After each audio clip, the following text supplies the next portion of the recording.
సింహగర్జన వేదిక నేతలు. జమ్మికుంట ప్రభుత్వ ఆసుపత్రిని సందర్శించిన సామాజికవేత్త వెంకట్. శ్రీ నారాయణ గురు స్ఫూర్తితో సమగ్ర సర్వే చేస్తున్నామన్న డిప్యూటీ సీఎం బట్టి.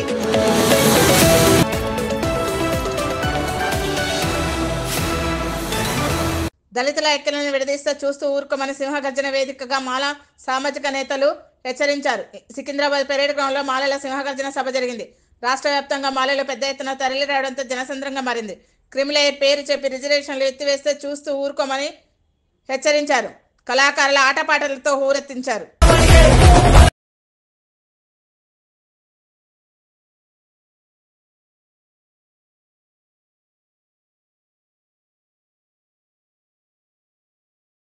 రాష్ట్రంలో ఉన్న భవన నిర్మాణ కార్మికుల కుటుంబాలకు లేబర్ కమిషన్ ఆధ్వర్యంలో హెల్త్ కార్డులు, డబుల్ బెడ్రూమ్లు ఇవ్వాలని జై స్వరాజ్ పార్టీ అధినేత శ్రీనివాస్ గౌడ్ అన్నారు. నెలకు కనీసం 10 రోజుల పని దినాలు కల్పించాలని ప్రభుత్వాన్ని డిమాండ్ చేశారు. హైదరాబాద్లోని రామ్నగర్ ప్రాంతంలోని భవన నిర్మాణ కార్మికులతో నిర్వహించిన ప్రతి అమావాస్యకు మాకు పుణ్యం అనే కార్యక్రమంలో పాల్గొన్నారు. ఇక్కడ ఉన్నటువంటి కార్మికులు, జై స్వరాజ్ పార్టీ ట్రేడ్ యూనియన్ కార్మిక నాయకుడు గోల్కొండ రత్నం గారు, అదేవిధంగా మాటూరు కృష్ణమోహన్ గారు, ఈ ఏరియా అధ్యక్షులు రామ్నగర్ అధ్యక్షులు కడన్ నరసింహ గారు, ప్రధాన కార్యదర్శి షమీన్ గారు, చైర్మన్ గారు వాసుదేవ్ గారు, యాదగిరి గారు, సదానంద్ గారు, నారాయణ గారు, రాములు గారు, ఈ భవన నిర్మాణ కార్మిక నాయకులందరితో కూడా చర్చించి వారి అభిప్రాయాలు తీసుకోవడం జరిగింది. ఈ రాష్ట్రంలో దాదాపు 25 లక్షల మంది భవన నిర్మాణ కార్మికులు అసంఘటిత రంగంలో పనిచేస్తున్నటువంటి వారు ప్రభుత్వ రంగంలో లేబర్ కమిషన్ గుర్తింపు కార్డులు ఉన్నటువంటి వారే ఉన్నారు. అయితే అనేక విషయాలు చర్చకు వచ్చినా కానీ, ఉదాహరణకి కార్మికులకి హెల్త్ క్యాంపుల పేరుతోటి కార్మిక శాఖ వేలాది కోట్ల రూపాయలని దుర్వినియోగం చేస్తుంది. కార్మికులకి 100% ఆరోగ్యం కల్పించాల్సింది, ఆరోగ్యం కాదు వైద్యం ఇవ్వాల్సింది. కానీ ఏ రూపాన్ని ఇవ్వాలి? హెల్త్ క్యాంపుల పేరుతోటి కార్మికులను పిలిపించుకొని ఇలాంటి ప్రొఫైల్స్ తయారు చేసి వారికి ఇచ్చిపోతున్నారు అంతే. దీనివల్ల వారికి వచ్చేది ఏం లేదు. లేని రోగాలను బయటపెట్టి వారి కుటుంబాల్లో ఆందోళన కల్పించి లేని సమస్యలను రేపటి నుంచి పనికి కూడా పోకోకుండా, అయ్యో నాకు ఈ జబ్బు ఉంది, ఇది ఎట్లా మానాలి, ఏం చేయాలి, ఉన్నది అమ్ముకోవాలన్నా, ఏం చేయాలి, అప్పు తెచ్చుకోవాలన్నా, తెస్తే మళ్ళీ పిల్లల భవిష్యత్తు ఏంటి అని కుమిలి కార్మికులు బాధలు పడుతున్నారు.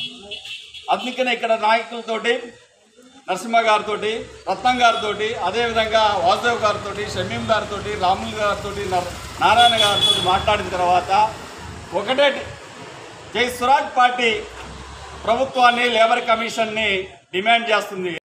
ఇబ్రహీంపట్నం నియోజకవర్గం షెర్గుడ్డ సాంఘిక సంక్షేమ గురుకులాన్ని 5 మెస్ ను committee chairman doctor RS Praveen Kumar, సభ్యులు వాసుదేవరెడ్డి, ఎర్రల శ్రీనివాస్, ఆంజనేయ గౌడ్, గెల్లు శ్రీనివాస్ యాదవ్ సందర్శించారు. కొద్దిసేపు విద్యార్థులతో మాట్లాడారు.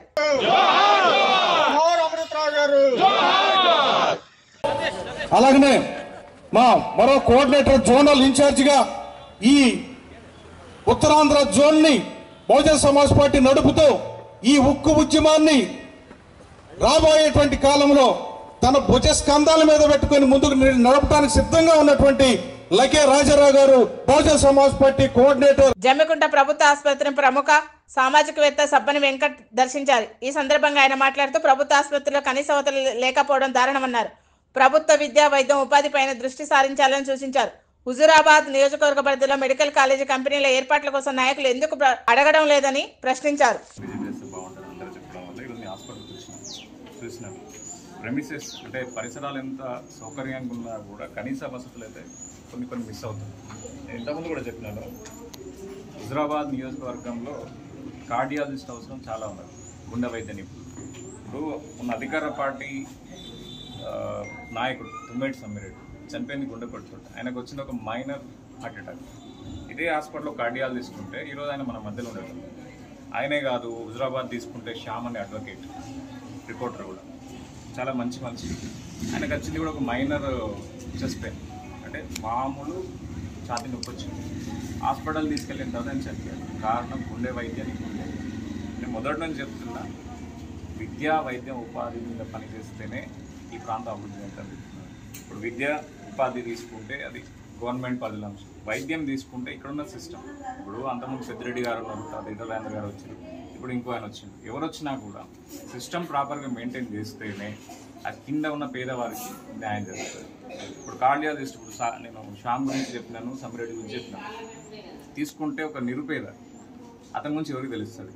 ఆ ఊరు చివరన ఉన్న ఇల్లు ఊరు మధ్యలో ఉన్న వ్యక్తికి తెలియదు, ఆ పర్సన్ ఎవరు, ఏం పని చేస్తాడో తెలియదు. అట్లాంటిది అతని హాస్పిటల్కి వచ్చేసిపోతుంది.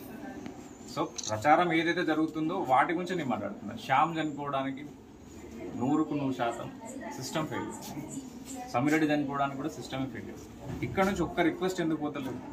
ఏదో ఒక రిక్వెస్ట్ పోలేదు, మాకు గుండె వైద్యం ఇప్పుడు అవసరం, ఇక్కడ ప్రజలు చచ్చిపోతున్నారు, రేపు నాకు రావచ్చు, ఇంకొకరికైనా రావచ్చు. సో అందరం బాధితులు, మీరు ఒక్కనే కాదు, ఇక్కడ ఉన్న ప్రజలంతా బాధితులు. సో వాళ్ళ పక్షాన మాట్లాడుతున్నాను. అందుకే అప్పటికి వచ్చిన విజిట్ చేసిన. ఇక్కడ నుంచి కూడా సంబంధిత మంత్రి గారికి కానీ, సంబంధిత నాయకులకు కానీ, నియోజకవర్గ నాయకులకు కానీ, ఇక్కడ గెలిచిన ఎమ్మెల్యేకి కానీ, ఎంపీ కానీ, ఎవరికైనా కూడా వాళ్ళు ఫస్ట్ ఆఫ్ ఆల్ ఈ వైద్యం మీద ఫోకస్ చేస్తే చాలా బాగుంటుంది. ఎందుకంటే ప్రతి పేదవాడికి వైద్యం అందితేనే సమస్య పరిష్కారం అవుతుంది. అదే హాస్పిటల్ ఉన్నాయి కదా. ఇప్పుడు ఒక డ్రైవర్ ఫిట్నెస్ ఉంటుంది, ఒక డ్రైవరు ప్రాపర్గా చిన్న స్కూల్ బస్సు నడిపినా కూడా స్కూల్ బస్సు ఫిట్నెస్ టెస్ట్ చేస్తారు, డ్రైవర్ ఫిట్నెస్ టెస్ట్ చేస్తారు. పోలీస్ డిపార్ట్మెంట్ తీసుకుంటే అక్కడ కూడా ఫిట్నెస్ టెస్ట్ ఉంటాయి. అలాగే ఇక్కడ సిబ్బంది కూడా టెస్ట్ చేయాలి, వాళ్ళ కంటి చూపు ఎలా ఉంది, రిపోర్ట్ ప్రాపర్గా ఇస్తుందా లేదా. ఎందుకంటే అక్యురేట్ ఉంటుంది. ఒక బ్లడ్ రిపోర్టు 10 నిమిషాలు ఇచ్చేది ఉంటుంది, 1 అవర్కి ఇచ్చేది ఉంటుంది, నెలకు వచ్చేది ఉంటుంది.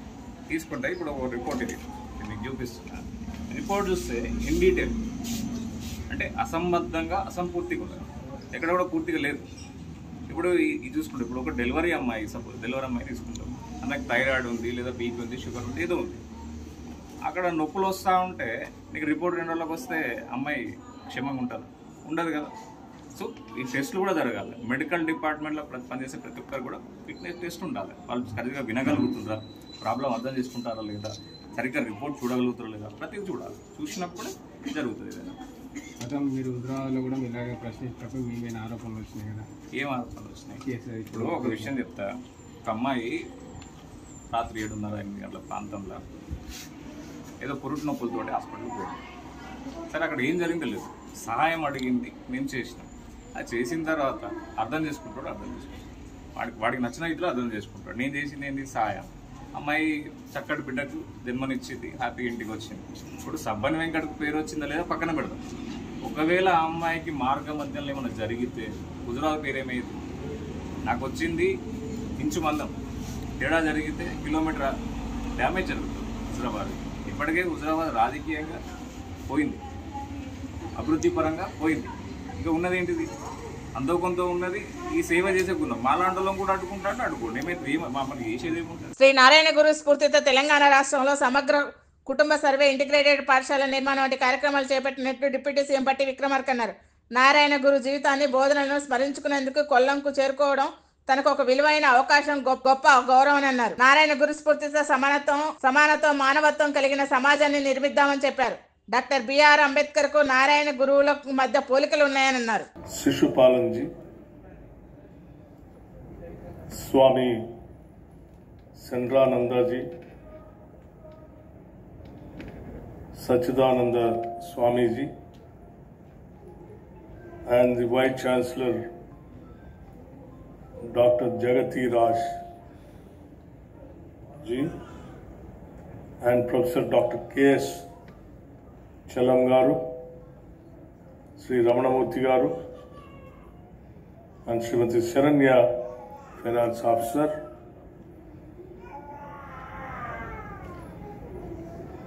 I fortunate enough to be here in this a great seminar on Sri Narayana Guru. At the outset, I would like to profusely thank Sri Narayana Guru Open University for inviting me to Sri Narayan Guru International Literary and Cultural Festival. When the University Vice Chancellor contacted me through few of my friends to make it a point to attend this cultural festival, I said definitely I'll make it a point to attend the program.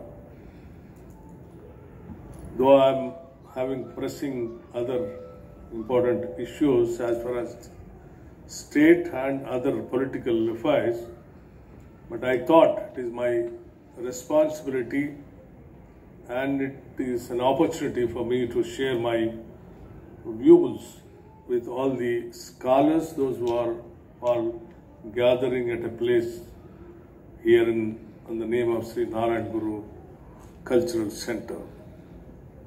So I'm very happy to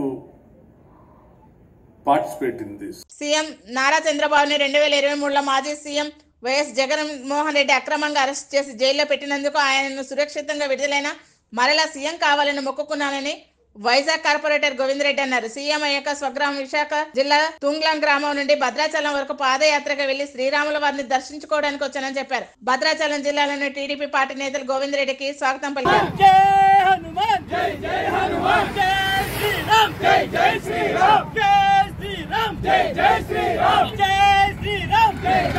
జై శ్రీరామ్. 9వ తారీఖు September నెల 2023న ఆనాటి ఆంధ్రప్రదేశ్ ముఖ్యమంత్రి జగన్మోహన్ రెడ్డి అన్యాయంగా ఆనాటి మాజీ ముఖ్యమంత్రి ప్రతిపక్ష నాయకుడు నారా చంద్రబాబు నాయుడు గారిని అక్రమంగా కేసులు పెట్టి అన్యాయంగా జైల్లో పెట్టిన తరుణంలో తీవ్ర మనస్తాపానికి గురై మరి ఆయన ఆయుర ఆరోగ్యాలతో ఉండాలని, తక్షణమే జైలు నుంచి విడుదలవ్వాలని, ఆంధ్రప్రదేశ్ రాష్ట్రానికి ముఖ్యమంత్రి అవ్వాలని చెప్పి భద్రాచలం రాముల వారిని కోరుకోవడం జరిగింది. అలా నా కోరిక నెరవేరితే విశాఖపట్నం జిల్లా తుంగలం గ్రామంలో ఉన్న రామాలయం దగ్గర నుంచి భద్రాచలం వరకు పాదయాత్ర చేస్తానని వారు మొక్కుకున్నాం. ఆ మొక్కు ప్రకారం శ్రీరామచంద్రుని ఆశీస్సులతో, ఆంధ్రప్రదేశ్ ప్రజలతో దీవెనలతో ఆంధ్రప్రదేశ్ రాష్ట్రానికి 4వసారి చంద్రబాబు నాయుడు గారు ముఖ్యమంత్రి అయ్యారు. కాబట్టి ఆయన నిండు ఆయురారోగ్యాలతో ఉండాలని చెప్పి ఈరోజు ఇవాళ పాదయాత్ర చేసాం. ఈ నెల 20వ తారీఖున తుంగలం గ్రామం నుంచి బయలుదేరి సుమారు 370 కిలోమీటర్ల పాదయాత్రగా నడిచి ఇక్కడికి రావడం జరిగింది. మరి ఇది చాలా ఆనందంగా ఉంది. ఆయన ఈ రాష్ట్రానికి, ఆంధ్రప్రదేశ్ రాష్ట్రానికి చాలా అవసరం కాబట్టి, ఆయన అనుభవం, ఆయన సేవలు ఈ రాష్ట్రానికి అవసరం కాబట్టి ఆయన నిండు ఆరోగ్యాలతో ఉండాలని చెప్పి కోరుకుంటూ ఈ పాదయాత్ర చేయడం జరిగింది. జై శ్రీరామ్, జై జై శ్రీరామ్. ప్రతి చేతి వృత్తి కార్మికుడు విశ్వకర్మ యోజన పథకాన్ని సద్వినియోగం చేసుకోవాలని జిల్లా బీజేపీ నాయకులు ఏనుగుల వెంకటరెడ్డి అన్నారు. భద్రాద్రి కొత్తగూడెం జిల్లా బుర్గంపాడు మండలం సారపక్కలో Telangana private electrical workers union సమావేశం నిర్వహించారు. నరేంద్ర మోడీ ప్రవేశపెట్టిన విశ్వకర్మ యోజన పథకాన్ని ప్రతి చేతి వృత్తి కార్మికులు వినియోగించుకొని లబ్ధి పొందాలన్నారు. కేంద్ర ప్రభుత్వం అందిస్తున్న అన్ని రకాల పథకాలను వినియోగించుకుని ప్రజలు ఆర్థికంగా అభివృద్ధి చెందాలన్నారు. భద్రాద్రి కొత్తగూడెం జిల్లా బుర్గంపాడు మండలం సారపాక భారతీయ జనతా పార్టీ కార్యాలయంలో ఎలక్ట్రీషియన్ యూనియన్ ఆధ్వర్యంలో ఇవాళ సమావేశం జరిగింది. ఆ సమావేశంలో ఏదైతే కేంద్ర ప్రభుత్వం నరేంద్ర మోడీ గారి ఆధ్వర్యంలో విశ్వకర్మ యోజన పథకం గురించి వాళ్ళందరికీ వివరించడం జరిగింది. అదేవిధంగా వీళ్ళందరికీ పెయింటింగ్ మేస్త్రులు కానీ, టాపీ మేస్త్రులు కానీ, సెంట్రింగ్ మేస్త్రులు కానీ, రాయి కొట్టే వాళ్ళు, అదేవిధంగా ఎలక్ట్రీషియన్ వాళ్ళు, పూల కొట్టు, టైలరింగు, పడవలు తయారు చేసేటోళ్ళు, వడ్రంగి పని వాళ్ళు, బంగారం తయారు చేసేటోళ్ళు, వలలల్లేటోళ్ళు, చేతి వృత్తులకు కేంద్ర ప్రభుత్వం ఏదైతే విశ్వకర్మ యోజన పథకం అవలంబించిందో దానిని అందరినీ చైతన్యం చేసి వాళ్ళ దాదాపుగా ఈ మండలంలో 400 మందికి లబ్ధి చేకూరే విధంగా మేము విశ్వకర్మ యోజన అందరికి ఇప్పించడం జరిగింది. దీంట్లో ఎలాంటి రాజకీయ ఒత్తిళ్లు కానీ, రాజకీయ బ్రోకర్లు కానీ, రాజకీయాలకు సమర్పించేది కానీ ఏం లేదు. మీరు డైరెక్ట్గా నెట్ సెంటర్కి పోండి. విశ్వకర్మ యోజన మీ కుల వృత్తి ఏదైతే దానికి ration card, Aadhaar card, bank account ఇచ్చి ఆన్లైన్ చేసుకోమని నేను వీళ్ళందరికీ విన్నవించుకోవడం జరిగింది. దాదాపు సారపాకలో 400 మంది లబ్ధిదారులు ఈ పథకంలో చేరారు. వాళ్ళు ఆల్రెడీ వాళ్ళకు బ్యాంకు నుండి లబ్ధి కూడా అందింది. 18 నెలల్లో దాన్ని క్లియర్ చేస్తే అది అయిపోయాక 2 లక్షల రూపాయలు ఇస్తారు. దానికి 36 నెలలు గడువు ఉంది. ఆ 36 నెలల్లో ఆ స్కీమ్ క్లియర్ చేసుకుంటే తర్వాత 3 లక్షలు ఇస్తారు. అది 54 నెలల్లో క్లియర్ చేయాలి. ఈ విధంగా వీళ్ళు అంచెలంచెలుగా వీళ్ళను ప్రోత్సహించడానికి కేంద్ర ప్రభుత్వం నరేంద్ర మోడీ గారి ఆధ్వర్యంలో ఇవాళ ఇంత మంచి స్కీమ్ తెచ్చింది. దీన్నంతా మీరు ఉపయోగించుకోవాలని Bharatiya Janata master key TV please like share and subscribe master key TV.